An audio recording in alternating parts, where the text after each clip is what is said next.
이 시간에는 히브리서 5장 12절로 18절을 중심으로 해서 성자를 믿는 자의 축복이라는 제 말씀 상고하는 가운데 은혜를 받기를 원합니다.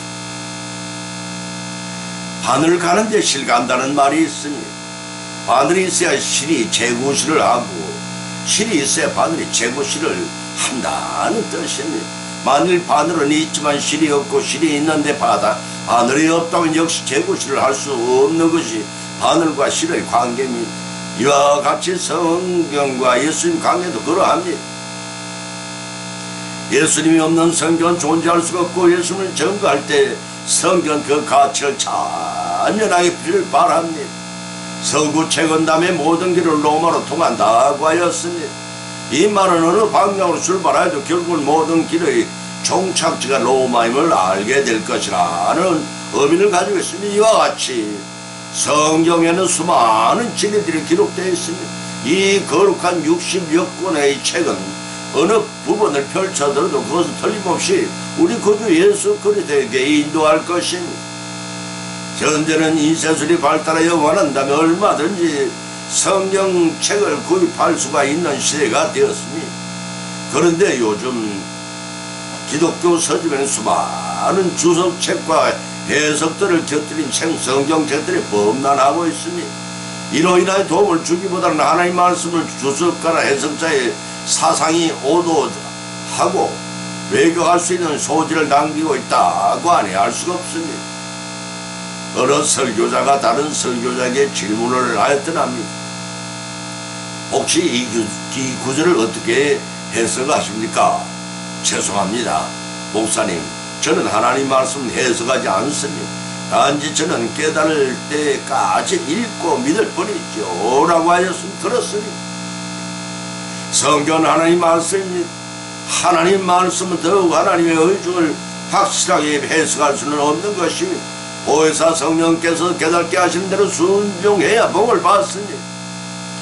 오늘 이 시간엔 성경 말씀에 순종한 자에게 주시는 축복에 관한 말씀 세 가지를 조명해 보고자 합니다.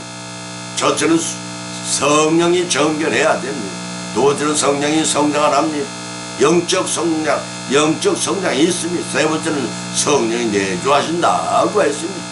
과연 그러한지 이한 세 가지 말씀 성경의 발사의 본으로 삼고 상고하는 가운데 피차의 은혜를 받고 우리의 신생활 가운데 받은 은혜를 실천하고 적용함으로써 믿음이 자라고 하나님께 예비한 신복을 모두 받고 누리시는 저와 여러분이 되시게 예수님으로 축원드립니다. 첫 번째는 영혼이 정결케 된다고 했습니다. 베드로전서 1장 22절을 찾아보면 기록하기를 너희가 진리를 순종함으로 너희 영혼이 깨끗하여 거짓없이 형제를 사랑에 이르렀으니 마음으로 피차 뜨겁게 사랑하라고 하였습니다. 히브리서 9장 13절로 14절을 찾아보면 또한 기록하기를 염소와 황소의 피와 및 암송아지의 죄로 부정한 자에게 뿌려 그 육체를 정결케 하여 거룩하게 하거든 하물며 영원하신 성령으로 말미암아 흠없는 자기를 함께 드린 그리스도의 피가 어찌 너희 양심으로 죽은 행실에서 깨끗하게 깨끗해 하고 살아계신 하나님이 섬기게 못하겠느냐라고 했습니다. 본문 베드로서 전서 1장 22절의 말씀과 히브리서 9장 13절 14절 말씀을 통해 어찌 해야 우리의 영혼이 정결되는 일을 생각하게 됩니다. 성경 말씀에 순종하는 길만이 우리의 영혼을 정결할 수 있다고 합니다. 우리는 스스로 원하는 되는 것이 아니라 성령의 도우시고 인도하시는 역사가 있어야 합니다. 그래야 우리의 영혼이 정결케 됩니다. 영혼이 정결케 된다는 것은 세상의 지식과 지혜와 물질적인 욕망과 정욕을 가득 찬 우리의 영혼을 비운다는 뜻이고 새로운 것으로 채운다는 의미를 내포하고 있습니다. 이런 옛사람이 섭속에서 완전히 벗어나 새사로 덧입는 의미와 상통한 말씀이라 하겠습니다. 요한 1서 3장 2절로 3절에서 기록하기를 사랑하는 자들아 지금은 우리가 하나님의 자녀나 장차에 어떻게 될 것은 아직 나타나지 아니하였으나 그가 나타내심이 되면 우리가 그와 같은 줄을 아는 것은 거기 계신 그대를 볼 것을 인함이니 주님을 향하여 이 소망을 가진 자마다 그의 깨끗하심과 같이 자기를 깨끗게 하느니라고 하였습니다. 이종문에서도 백심의 말씀은 주님의 인격을 담고 다른 본받아 잘 이어져 천국 국간에 들어가기를 원하는 자는 주님이 깨끗하신 같이 자신을 깨끗해야 한다는 것입니다. 본문 베드로서 1장 20절에서도 말씀하기를 진리를 순종함으로써 영혼을 깨끗게 하여라고 전제하였습니다. 성도의 거룩한 생활 양식에 대하여 권면한 저자 사도 베드로는 이제 형제 사랑을 통해 영혼의 정결을 했게 되기를 권면하고 있습니다. 진리를 순종함으로써 영혼을 깨끗게 하여라고 말입니다. 여기서 진리는 헬라어로 알리데이아라고 합니다. 하나님의 진리, 거룩하신 말씀 중 계시된 진리입니다. 이는 저자가 말한 진리, 궁극적으로 말씀이 육신 대신 예수 그리스도를 요한복음 10장 6절을 가리키고 여기서 순종이 영혼의 정결은 총권으로 제시되고 있습니다. 또 영혼이 깨끗하여라는 말씀 중에서 깨끗하다는 헬라는 하거니주라고 하는데 그 뜻은 주로 구약시대 제사장이나 백성의 성결례를 가르치는 데 사용됐던 말입니다. 여호수아서 3장 5절과 민수기 8장 21절, 사무엘상 16장 5절, 역대상 15장 12절에 같은 말씀이 기록되어 있습니다. 야고보와 요한이 자신의 서신에서 이 단어의 영적인 의미를 부여하고 있습니다. 야고보 4장 8절과 요한일서 3장 3절입니다. 베드로도 본절에서 하나님을 섬기기 위한 헌신, 육신적인 욕망과 위선, 이기주의 같은 더러운 정욕으로 마음을 깨끗이 하는 내면적인 정결의 의미로 사용하고 있습니다. 그러한 정결한 마음과 깨끗한 영혼의 형제를 사랑하는 것입니다. 그래서 본문 중 하반절에서 거짓없이 형제를 사랑하기에 이르렀으니 마음으로 피차 뜨겁게 사랑하라고 권면하고 있습니다. 본 구절에 뜨겁게 사랑하라에 해당하는 헬라어 필라델피아라는 말은 인류 전체에 대한 보편적인 사랑이 아닙니다. 주님을 다같이 믿고 섬기는 그리스도인의 형제 관계에서 행해지는 사랑은 의미입니다. 이때 형제 사랑이 요구되는 자세는 거짓없은 정결한 마음입니다. 마치 배우가 무대에서 연기하듯이 하는 행위가 아니라 자신의 진심 어린 마음으로 향해야 합니다. 만약 형제의 사랑에 위선적인 요소가 존재한다면 가증한 것입니다. 미움보다 더 악한 행위일 것입니다. 때문에 본절 말미에서는 마음으로 뜨겁게 피차 사랑하라고 권면하고 있는 것입니다. 성경은 수직으로는 하나님 사랑과 수평으로는 사랑과 사랑, 곧 이웃 사랑의 핵심적인 말씀입니다. 이를 위해 예수님께서는 성육신을 하셨고 십자가를 통해 대속의 죽으심으로 실천해 보이셨습니다.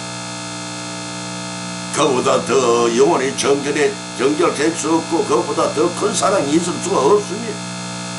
영원히 정결케 되어 형제의 사랑을 행함으로써 명하시는 성령의 말씀에 순종한 자에게 내리는 하나님께서 예비하시는 축복을 성취해 누리는 우리 모두의 믿음 생활 되시는 예수님으로 축원드립니다.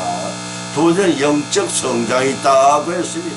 이브리서 15장 12절로 14절 찾아보면 기록하기를 내가 오려면 너희가 마땅히 선생이 될 터인데 너희가 다시 하나님의 말씀을 초보가 무엇인지 누구에게 가르침을 받아야 할 것인지 젖이나 먹고 단단한 식물을 못 먹는 자가 되었도다. 내 젖을 먹는 자마다 어린아이니 의의 말씀을 경험하지 못한 자요 단단한 식물은 장상자의 것이니 저희는 지각을 사용함으로써 연단을 받아 선악을 분별한 자들이라고 하셨습니다. 사랑하는 성도 여러분, 혹시 나의 신앙은 연륜은 얼마나 되는가를 세마해 보신 적이 있으십니까? 그러면 그 신앙의 연륜에 알맞게 영적인 성장도 계속되고 있다고 생각하시는지요? 단단한 식물을 먹고 장성해야 할 시기임에도 불구하고 아직도 의의 말씀을 경험하지 못하고 여전히 남에게 의존하며 작은 일에도 곧잘 흔들리는 어린아이와 같은 신앙 상태에 머물러 있지 않게 돌이켜봐야 믿음의 성장이 촉진이 됩니다.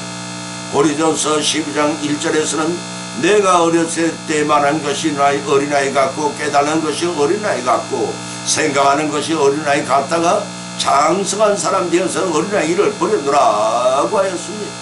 또 에베소 4장 13절 14절에서는 우리가 하나님의 아들을 믿는 그 하나님 일에 하나가 되어오니라. 사람의 이루어 그리스도의 장성한 분량이 충만한 데까지 이르리니, 이런 우리가 이제부터 어린아이가 되지 아니하여 사람의 괴술과 관계와 유혹에 빠진 모든 교훈의 풍조에 밀려 요동하지 않게 하야 합니다. 그렇습니다. 세월이 오르고 나이를 먹는데도 성장하지 않는 자식은 둔 부모가 걱정하는 것 같이 하나님께서 영적 성장이 더디거나 전혀 성장치 않는 사람을 근심 걱정하십니다. 사랑하는 성도 여러분, 여러분은 하나님께 걱정할 만한 영적 상태가 아니시기를 기원합니다. 본문 12절에서 기록하길 내가 오래므로 마땅히 선생이 될 텐데 하나님 말씀이 초보가 무엇이니 젖이나 먹고 단단한 식을 못 먹는 자가 되었도다 라고 탄식을 하고 있습니다. 단단한 식을 못 먹는 자가 되었다 라고 탄식을 하고 있습니다. 여기서 때가 오래되었다나 많은 신자들이 예수를 믿기를 시작한 지가 오랜 세월이 경과했다는 말입니다. 아이가 태어나면서 정상적인 경우에는 세월의 흐름에 따라 성장하여 성인이 됩니다. 이와 같이 신자도 정상적인 영적 성장을 거쳤다면 마땅히 세월이 흐른 뒤에는 계속해 복음의 진리를 가르침 받는 자가 아니라 다른 사람이 가르치는 자가 되어야 할 것입니다. 그러나 모세에 등장한 독자들을 거치지 못했습니다. 또 본절에서 하나님의 초보의 말씀이라는 구절 중에서 하나님의 말씀이란 처음엔 모세오경에 계시된 말씀을 가리켰습니다. 그러나 신약 복음을 합친 이후에는 신구약 전체를 가리키는 말이 되었습니다. 따라서 하나님이 초보의 말씀에는 믿음 생활을 오래 했지만 게을러서 아직도 남을 가르치기는 그냥 기독교의 기본 진리에 관해서는 배워야 하는 한심한 상태에 머무르는 자를 지칭합니다. 또한 말미에서 젖먹이나 먹고 단단한 식물 못 먹는 자가 되었도다 라고 했습니다. 오랜 신앙생활을 하는 동안 믿음 생활하였으면서도 단단한 식물을 먹듯이 성장을 이루어야 합니다. 그런데 아직도 젖을 먹는 어린이와 같은 영적인 미숙한 상태라면 스스로 영적 성장을 위해 노력하지 않기 때문이라고 할 것입니다. 게을러서 그렇다고 할 것입니다. 본문 14절에 연자를 의의 말씀을 경하지 못한 자요라고 지적하셨습니다. 의의 말씀이란 영적으로 장성한 자들이 먹는 단단한 식물에 해당되는 것입니다. 따라서 말씀을 경하지 못한 자라는 뜻은 그리스도의 심오한 교훈을 지키지 못한다는 의미로 해석할 수가 있습니다. 왜냐하면 경험이란 말은 단지 지적인 깨달음만을 의미하는 것이 아닙니다. 실제적인 면도 나타내고 있기 때문입니다.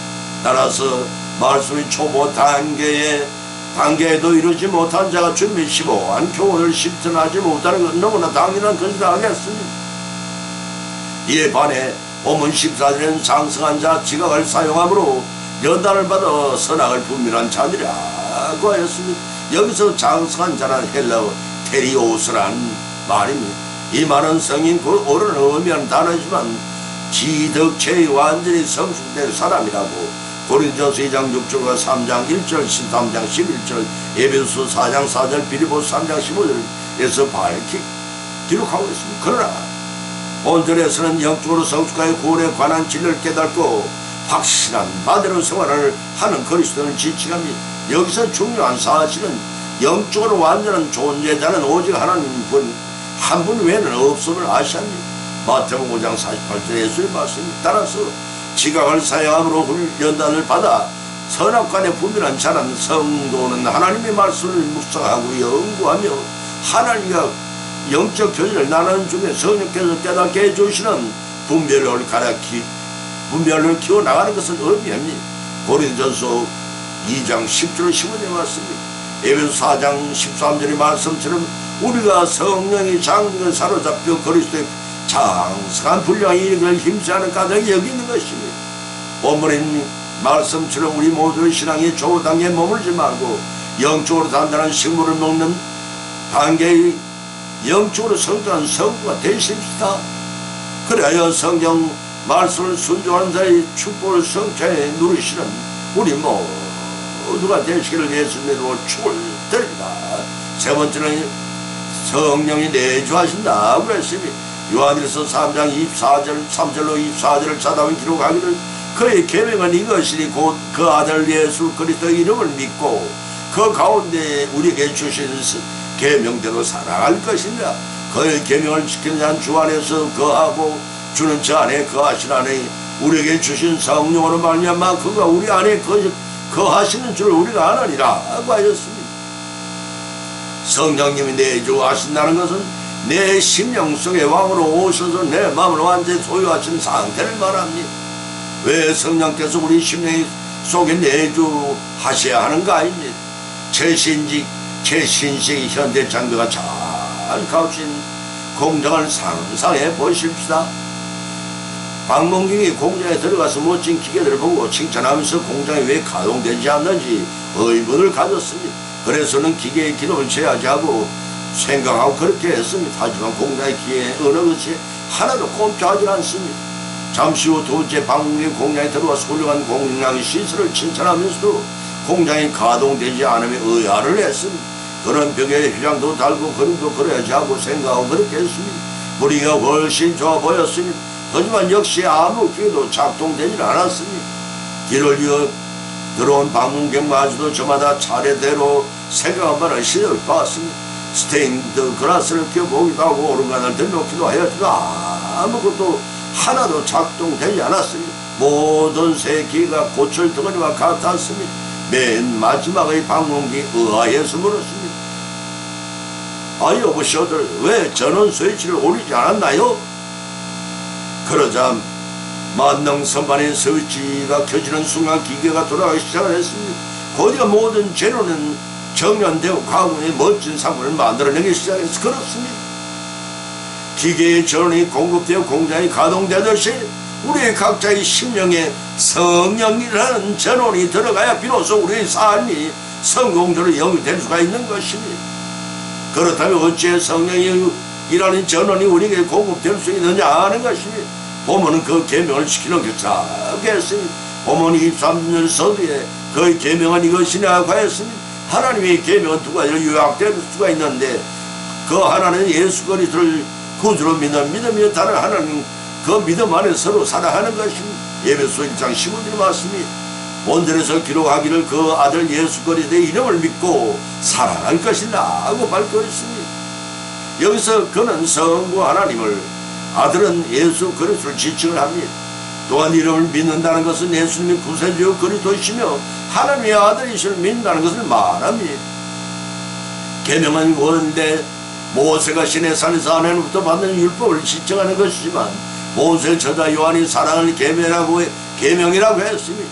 그것은 마태복음 20장 34절 4절 거꾸로 염두에 두고 한 말입니다. 인용문 37절 34절을 찾아보면 예수님께서 친히 말씀하시기를 네 마음을 다하고 목숨을 다하고 뜻을 다해 주 너희 하나님을 사랑하라 하셨으니 이것이 크고 첫째는 계명이고 둘째는 그와 같이 네 이웃을 네 몸과 사랑하였으니 이는 두 계명 그와 같이 네 몸 사랑하셨으니 이 두 계명이 온 율법과 선지의 강령이라 하고 밝혀졌습니다. 또 본문에 기록하여 계명을 지키는 자는 주 안에 거하고 주님은 저 안에 거하시나니 우리에게 주신 성령으로 말미암아 거하시는 줄 아느니라 하고 하였습니다. 예수 그리스도를 믿고 믿음 안에서 성경에 대한 사랑을 실천하면 주님께서도 그 성도 안에 거하고 그 성도가 주님 안에 거하게 되어 하나님과 성도 간의 사귐이 된다고 요한일서 1장 3절에 밝혀있습니다. 온절 말미에서 우리에게 주신 성령으로 말미암아 거하시는 줄을 아나니라 했습니다.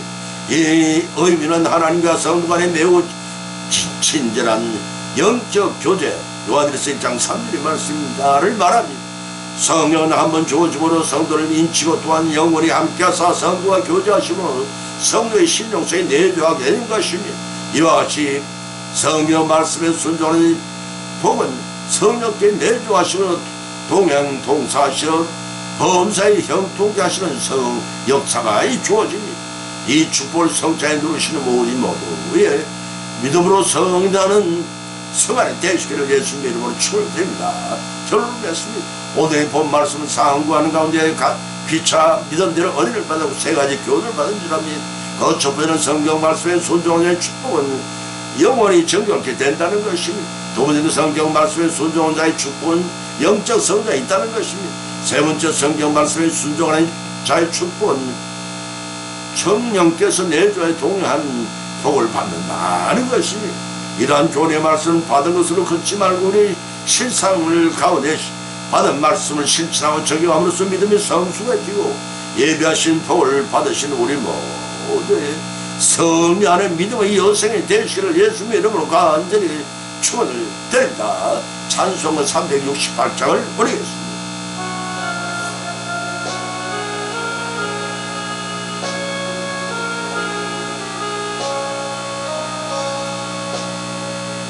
주 예수님 은혜를 내려주사 고충 많게 하옵소서.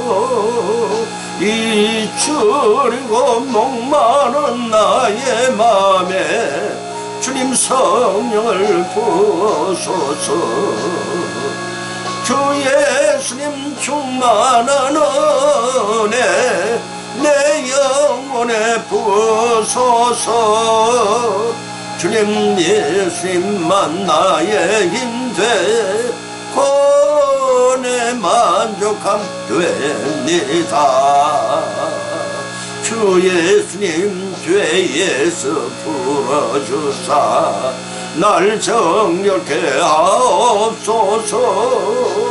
이 세상의 유혹이 나의 맘에 턴 못하게 하옵소서. 주 예수님 충만한 은혜 내 영혼에 부어소서. 주님 예수님만 나의 힘돼 내 만족함 됩니다. 옛 야곱이 천사와 실험하던 그 믿음을 주옵소서.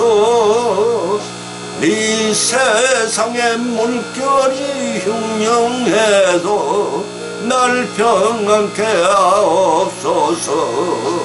주 예수님 충만한 은혜 내 영혼에 부어소서. 주님 예수만 나의 힘돼 내 만족함 됩니다.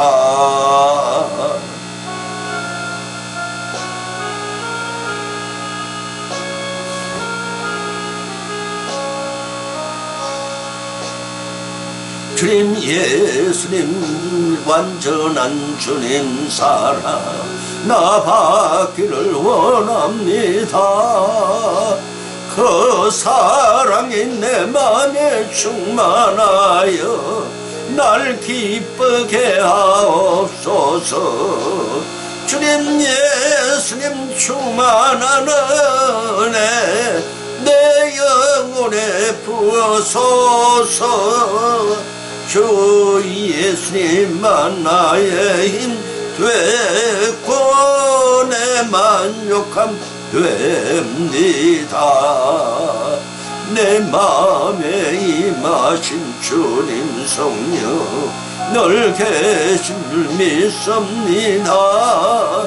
큰 사랑 나에게 부어주사 주님 섬기게 하옵소서. 주님 예수님 충만한 은혜 내 영혼에 부어소서. 주님 예수만 나의 힘돼 내 만족함 됩니다. 아멘.